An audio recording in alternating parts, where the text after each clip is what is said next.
Challenges to the criminal code begin, and Pak Sandiaga Uno switches tourism focus. Stay tuned for details.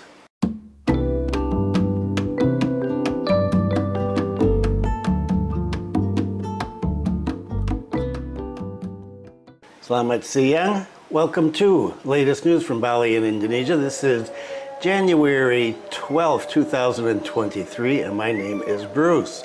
And here are some more of the little babies that are running around my feet right now and aren't happy. So I'm going to put them down. I have some more under here. So we have 6 altogether.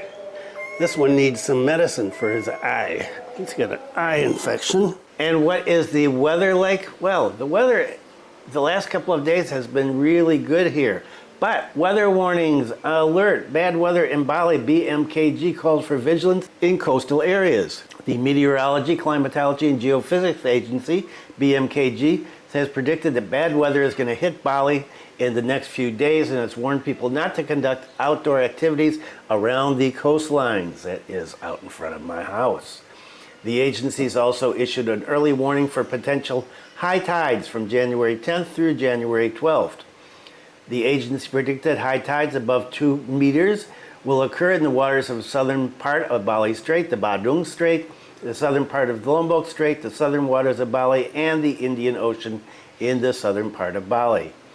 BMKG's warned the public, especially fishermen and marine business people, to remain vigilant against the potentially strong high winds and high waves, especially in the northern and southern regions. In addition, over the next 3 days, it's estimated that wind speeds will be in between 5 and 30 kilometers per hour, not as crazy as last week when we got up to, 81 kilometers per hour, and the wind is expected to blow from the southwest to the west. It's predicted it's going to be cloudy with potential for light to moderate rain, and it will be unevenly spread throughout northern, central, and western regions of Bali. So be careful if you're out there. Remember, high winds, falling trees, a lot of rain, landslides, on the coast, strong currents, high waves. Be careful out there. Okay, let's get started with the criminal code. I said I'm going to be talking more about this, and I am today. Criminal code's opponents turn to weaken constitutional courts. Students, professionals, academics, and activists have filed petitions with the Constitutional Court calling for it to annul controversial provisions in the new criminal code. And the judiciary, in the meantime, is facing increased pressure from the legislature. A lawyer representing 2 law lecturers, a student, and a content creator registered a petition with the court on Monday. They are asking the court to annul Articles 218 and 219, which stipulated punishment of up to 3 years for insulting a sitting president and up to 4 years if the offense is committed using a technological device. They are also seeking an annulment of Articles 240 and 241, which criminalize insulting the government, the House, the Regional Representatives Council, DPD, the Supreme Court, and the Constitutional Court, and carry a penalty of 1.5 years in prison and up to 3 years if committed using a technological device. Similar provisions in the old code were invalidated by the Constitutional Court in 2006 and 2007 on the grounds that they inhibited freedom of speech. But policymakers reintroduced them in the new penal code, insisting that the current provisions were different, as only the offended party, in this case the president, could initiate legal proceedings by filing a report with the police before anybody could do it. According to Zico Leonard, the lawyer representing the petitioners, as academics, they fear the provisions could be used to criminalize critics. That's why they filed a petition against those articles. This was the second petition to review the new criminal code, followed with the Constitutional Court. The first was filed in December by Zico as the sole petitioner, and it asked the court to review certain provisions related to the role of lawyers. Zico says that university students from Jogja are planning on filing another petition with the court on Wednesday, that's the other day, against an article in the code that criminalized unlicensed public protest if they turned violent, harmed the public interest, or disrupted public services. as well as provisions that reduce maximum punishment for corruption and bribery.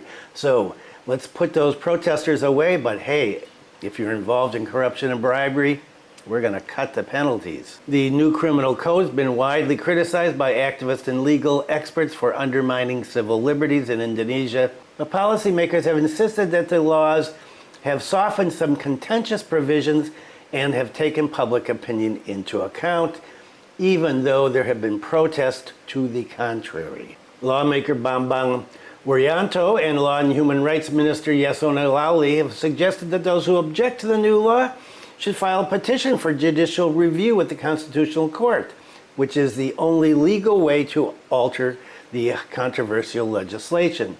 However, activists are skeptical about the court's willingness to countermand the House after Deputy Chief Justice Aswanto, a two-time House appointee, who had backed rulings declaring key House legislative products unconstitutional, was removed from office by the legislature last September.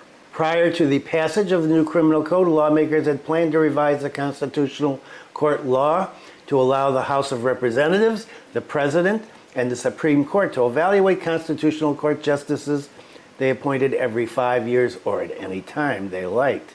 So, activists are thinking, well, we're going to take this to the Constitutional Court, but they may be afraid to rule against the government since they could be relieved of their duties. Separation of powers not really working in this case. And what's happening with tourism and the global economy? Well, Pak Sandiaga Uno has something to say about that. Surprise, surprise. Anticipating a potential recession, Sandi changes the focus of tourism and creative economy development. The Minister of Creative Economy and Tourism, Pak Sandiaga Uno, is making adjustments in the development of the tourism sector and the creative economy by targeting foreign tourists from several countries as a form of anticipation in facing the 2023 economic recession. Pak Sandiaga Uno said, "We are directing the focus on our big markets, including India, where the growth has been extraordinary, Australia and New Zealand, which are not included in the recession zone, Malaysia and Singapore, which are still growing." So those are going to become the focus for tourism, foreign tourism in Indonesia. A written statement by the Ministry of Tourism and Creative Economy stated that based on predictions of potential recession, it's estimated that 3 world economic locomotives, namely the US, China, and Europe, will experience an economic slowdown, which will impact public spending, especially in the tourism sector. Therefore, the ministry will be focusing on developing foreign tourists in those 5 countries I mentioned, as well as domestic tourists, and they're still looking at this 1.2 to 1.4 billion movements in 2023 of domestic tourists. Pak Sandiaga said, "Our growth will be greatly driven by the movement of domestic tourists." And right now they're looking at how, by definition, the movement of Indonesian tourists between districts of more than 6 hours can be triggered by several activities and events such as culinary tours, shopping tours, healing tours, as well as village tours. In light of this, Pak Sandiaga has invited various parties to strengthen tourism products and carry out activities in the country because economic strength is dependent on the domestic tourism sector. Efforts to encourage the arrival of foreign tourists and domestic tourists are accompanied by lengthening the length of stay and improving the quality of spending for tourists so that tourism foreign exchange target of $5.9 billion is reached. That's 5.95 billion US dollars. And you've probably heard about the big earthquake in Maluku. Hundreds of houses damaged after a 7.5 earthquake in Maluku. More than 70 residents' houses in southwest Maluku of the province were damaged with the 7.5 earthquake on Tuesday, a couple days ago. So there were a total of 73 houses, 29 heavily damaged, 44 lightly damaged. Public buildings such as 2 schools and a church were also lightly damaged, according to the head of the BNPB's Disaster Data Information and Communications Center. Additionally, 5 people suffered injuries, and up to the time that the report received, there were no reports of residents being evacuated. The number of residents in Tanimbar Regency, 92 houses damaged there. and the Maluku BPBD mobilized personnel and helped in the emergency response in the Tanimbar and Southwest Maluku districts. So more of this extreme weather. Wow, not good, not good. And not just here, as I said the other day, California, and I heard from people in Australia. Australia is not good either in parts of Australia. So thanks, climate change, global warming doesn't exist, right? And here is some good news. You know, I'm a big reader and love libraries, and there's just not enough libraries around. Tourism Ministry, National Library launch e-library. The Tourism and Creative Economy Ministry, in tandem with the National Library, launched a digital library or e-library in a bid to facilitate people to obtain information and data about tourism and the creative economy. At least 1.1 million digital books will be released this January, this month. According to Pak Sandiaga Uno, he's in the news a lot again, the digital library exists as an answer to the need for data and information from library books. He explained that in the current era of digital transformation, all activities can be carried out easily and quickly through the use of digital technology. Because of that, the ministry created an innovation by presenting a digital library that is expected to provide information to users both from within and outside the ministry. Pak Sandiaga hopes that the digital library can encourage people's interest in reading and accelerate the dissemination of knowledge related to Indonesia's tourism and creative economy to be more widely known. The Indonesian National Library head said that his side would help build a narrative about Indonesian tourist destinations based on books and history to boost public interest in reading about the tourism sector and the creative economy in the country. So I'm waiting for this. I want to see what kind of books they have to offer. This could be exciting. Put them all in one place to access. Wow, I do have a lot of books here. Well, I've got the real books, and I've got a lot of digital books and digital dissertations as well. And rabies. Interesting, on social media today, there was a post about rabies in the South, and wow, a couple of people, there's no such thing. There's no rabies in Bali. The government says so. This is a green zone, and we don't have rabies. Hello, read the local press, and you'll find out a lot different. Rabies vaccination in Buleleng, 75%. 60,383 dogs have been vaccinated. The rabies vaccination target, is to be completed next month by the end of February 2023. Vaccinations are going to be carried out by 17 teams, namely 12 core teams and 5 teams from outside the Agriculture Service. And these are going to be deployed all over Buleleng Regency. Residents have been trained in each sub-district for a long time to participate in the vaccination, and so there are 5 teams in total doing that. The head of Buleleng Agricultural Service, Made Sumiarta, said he's optimistic that the vaccination target will be reached faster than the deadline given by the acting region of Buleleng. He said people are starting to become aware of the dangers of rabies, so there are minimal obstacles to rejection from the community found by officers in the field. In handling rabies, the whole community is involved, he said, starting from the awareness system, education, and handling it in the locations of the villages. And so good for that. And here's not a bule behaving badly, but just something I find so strange.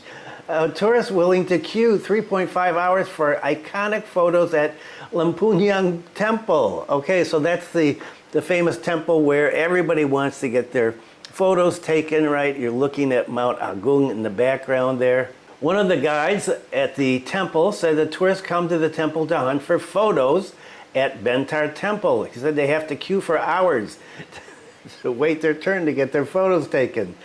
He said when it's busy, they can stand for up to 3.5 hours. And if it's not so busy, well, then an hour at the most. He said currently visits to the temple have started to get crowded with an average of 800 to 1,000 people per day. Now, are these like influencers that are putting this, oh, look at this?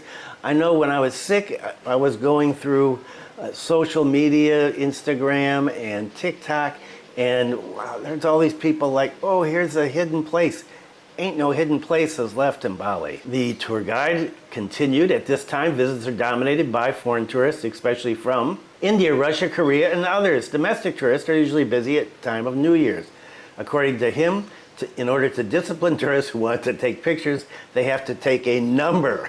While waiting their turn, they can first relax in several places that are provided. In order to maximize photo services for the large number of tourists, the Purwayu traditional village has 40 photographers who are divided into 2 morning and afternoon shifts. So they have people take your photographs. For the morning shift, get ready from 5 o'clock in the morning because at 6 o'clock, tourists are already there. The afternoon shift, when it's busy, can be up to 8 o'clock at night. Meanwhile, a tourist from Jakarta said that this was the first time she'd come to the temple, and she admitted her main goal was to take pictures at the Candi Bentar, which is an icon. She said, I queued for 3 hours and got my turn, but it all paid off. The results of the photos I saw were very good with the beautiful view against the backdrop of Mount Agung. And that is it for today. Despite the kind of dire weather warnings at the start of the video, it is, it's gotten pretty nice, gotten sunny, but it is windy and there is nobody out here fishing right now. Not a good day for for water activities. So the weekend is coming up, and Kuningan, if you are celebrating Kuningan, Selamat Hari Raya Kuningan. I hope you have a great one. Zoe goes back to school on Monday. Hooray. And life may get back to normal. Who knows? I hope you have a great weekend. Thanks for viewing. Be kind to someone today. Stay safe. And I will see you on Monday.